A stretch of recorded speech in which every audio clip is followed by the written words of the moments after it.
जी student, question है what is velocity constant. Velocity constant को हम जो है वो स्पेसिफिक रेट कांस्टेंट भी बोलते हैं। स्पेसिफिक रेट कांस्टेंट, ठीक हो गया। वेलोसिटी कांस्टेंट को स्टूडेंट हम क्या बोलते हैं?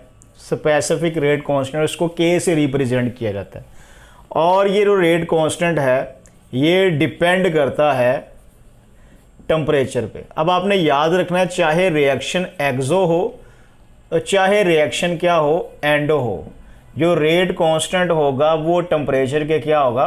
डायरेक्टली प्रोपोर्शनल होगा। ठीक है, यानी कि टेम्परेचर इंक्रीज करने से रेट कांस्टेंट की वैल्यू इंक्रीज होगी। क्लियर हो गया।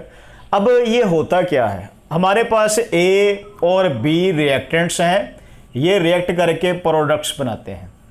अगर स्टूडेंट किसी केमिकल रिएक्शन में ए की कंसंट्रेशन या एक्टिव मास जो है वो 1 मोल पर डेसीमीटर क्यूब हो और इसी तरह बी की कंसंट्रेशन भी 1 मोल पर डेसीमीटर क्यूब हो, तो according to law of mass action rate of reaction क्या होता है? वो रिएक्टेंट की एक्टिव मासेस के प्रोडक्ट के डायरेक्टली प्रोपोर्शनल होता है। ये हमने क्या लिख लिया, इसे हम बोलते हैं रेट इक्वेशन या इसे बोलते हैं रेट लॉ। अब यहाँ पे दोनों रिएक्टेंट्स की कंसंट्रेशन क्या है? यूनिटी में है, यानी कि 1 मल्टीप्लाई 1, तो रेट फिर किसके इक्वल आ गया? वो के इक्वल आ गया।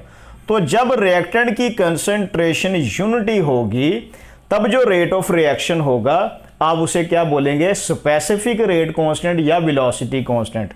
और स्टूडेंट्स अब चूंकि ये रेट के इक्वल है तो इसके यूनिट्स वही होंगे जो रेट ऑफ रिएक्शन के हैं। वो क्या है जी?